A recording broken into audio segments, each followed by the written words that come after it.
Hello friends, welcome back to my channel. Hope எல்லாருமே ஹெல்த்தியாக சந்தோஷமாக இருப்பீங்கன்னு நம்புகிறேன். இன்னைக்கு விலாக் பார்த்தீங்கன்னா ஒரு சிம்பிளான மார்னிங் ரொட்டீன் தான் ஷேர் பண்ணியிருக்கேன்.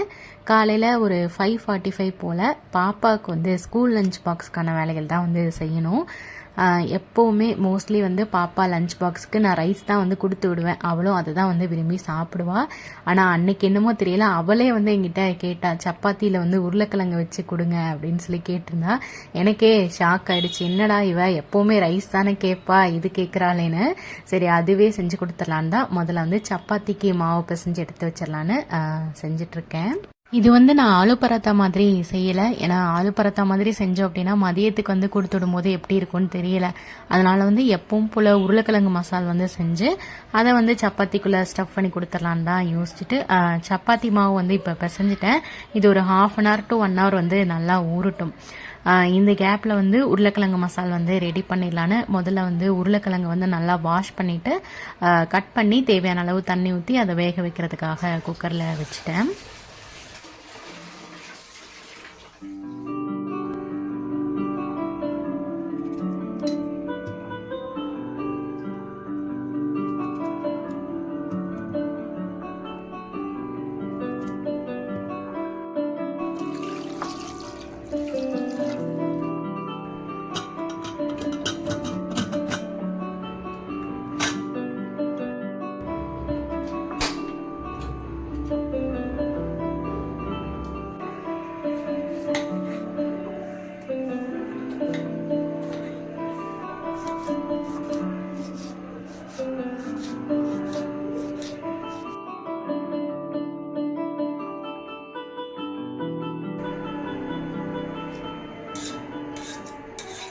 இந்த சப்பாத்திக்கு நான் சைடிஷாக சிம்பிளான ஒரு தக்காளி தொக்கு தான் ரெடி பண்ண போகிறேன். அதுக்கு கடாயில் எண்ணெய் சேர்த்துட்டு எண்ணெய் நல்லா காஞ்சதுமே கடுகு சேர்த்து தாளிச்சிடும். ஒரு பெரிய வெங்காயம் நல்லா பொடியை கட் பண்ணி வச்சுருக்கேன். அதுவும் அது கூட கொஞ்சமாக கருவேப்பிலை சேர்த்து ஓரளவுக்கு கோல்டன் ப்ரௌன் ஆனதுக்கப்புறமா பொடியாக ஒரு 8 தக்காளி கிட்ட கட் பண்ணி வச்சுருக்கேன். அது கூட தேவையான அளவு உப்பு சேர்த்து தண்ணி எதுவுமே சேர்க்காம அப்படியே சிம்லேயே வச்சு மூடி போட்டு வேக விட போகிறேன். உருளைக்கிழங்கு நல்லா வெந்துருச்சு. அதையுமே தோல் உரிச்சு தனியாக எடுத்து வச்சுட்டு உருளைக்கிழங்கு மசால் செய்கிறதுக்கு ஒரு பேஸ்ட் அரைக்க போகிறேன். சின்னதாக 2 துண்டு இஞ்சி, ஒரு 4-5 பல் பூண்டு, ஒரு பச்சை மிளகாய், இது 3ஐயுமே சேர்த்து தட்டி தனியாக எடுத்து வச்சுக்கலாம்.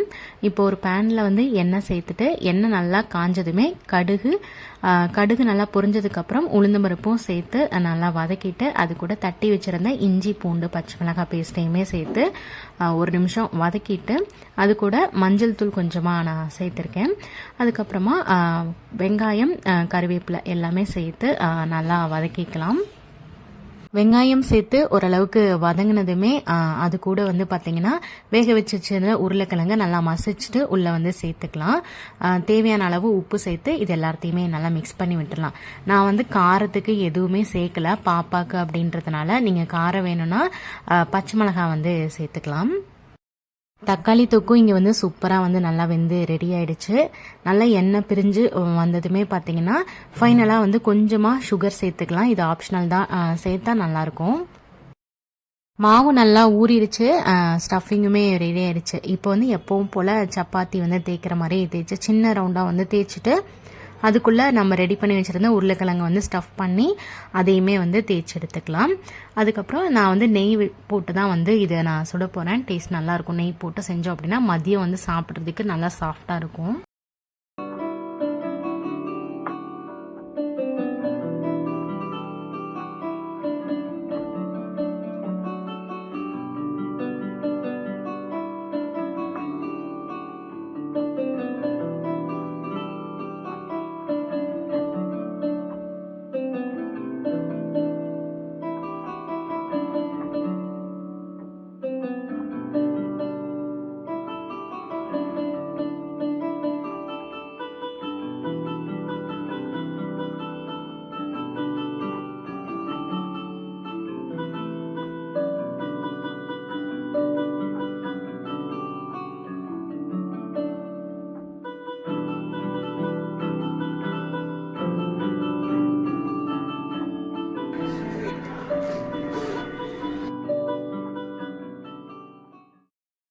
காலையில் பிரேக்ஃபாஸ்ட் முடிச்சுட்டு மதியம் லஞ்சுக்கு வந்து பார்த்தீங்கன்னா ஒரு சிம்பிளான 1 pot ரைஸ் தான் ரெடி பண்ண போகிறேன். ஸோ அதுக்கு வந்து ஒரு பேனில் வந்து ஒரு 2 ஸ்பூன் அளவுக்கு நெய் சேர்த்துட்டு அது கூட 1 ஸ்பூன் அளவுக்கு எண்ணெய் ரெண்டுமே சேர்ந்து நல்லா காஞ்சதுமே ஸ்பைசஸ்க்கு நான் பட்டை, கிராம்பு, ஏலக்காய், வேணும்னா இது கூட பிரிஞ்சி எல்லாம் சேர்த்துக்கலாம். எல்லாமே நல்லா பொரிஞ்சதுக்கப்புறம் ஒரு பெரிய வெங்காயம், ஒரு 3 பச்சை மிளகாய், கொஞ்சமாக கருவேப்பிலை எல்லாமே சேர்த்து நல்லா வதக்கிக்கலாம். வெங்காயம் ஓரளவுக்கு லைட்டாக வதங்கினதும் அது கூட 1 ஸ்பூன் அளவுக்கு இஞ்சி பூண்டு வந்து தட்டி வச்சிருக்கேன், அதையுமே சேர்த்து நல்லா வதக்கிக்கலாம். எல்லாமே ஓரளவுக்கு வதங்கினதும் நான் வந்து வெஜிடபிள்ஸ்க்கு வந்து பார்த்தீங்கன்னா சின்ன சைஸ் பீட்ரூட் ஒன்று எடுத்திருக்கேன். அதை வந்து கட் பண்ணிட்டு உள்ளே சேர்த்துக்கலாம். அதுக்கப்புறம் ஃப்ரெஷ்ஷான பட்டாணி, தேவையான அளவு உப்பு, இது எல்லாத்தையுமே சேர்த்து நல்லா வந்து வதக்கிக்கலாம். நல்லா கலர்ஃபுல்லாக வேணும்னா பீட்ரூட் வந்து நிறைய கூட சேர்த்துக்கலாம். நான் வந்து அளவு கம்மியாக தான் வந்து சேர்த்துருக்கேன். இப்போ வெஜிடபிள்ஸ் எல்லாம் ஓரளவுக்கு லைட்டாக வதங்கினதும் நான் 1 டம்ளர் அரிசிக்கு 2 டம்ளர் அளவுக்கு தேங்காய் பால் வந்து சேர்த்துருக்கேன். தேங்காய் பால் வந்து நல்லா கொதிச்சதும் சீரக சம்பா அரிசி தான் நான் சேர்த்துக்க போகிறேன். நார்மல் ரைஸில் கூட செய்யலாம். சீரக சம்பா அரிசி வந்து உள்ளே சேர்த்துட்டு உப்பு காரம் பார்த்து செக் பண்ணிவிட்டு மூடி வச்சிடலாம்.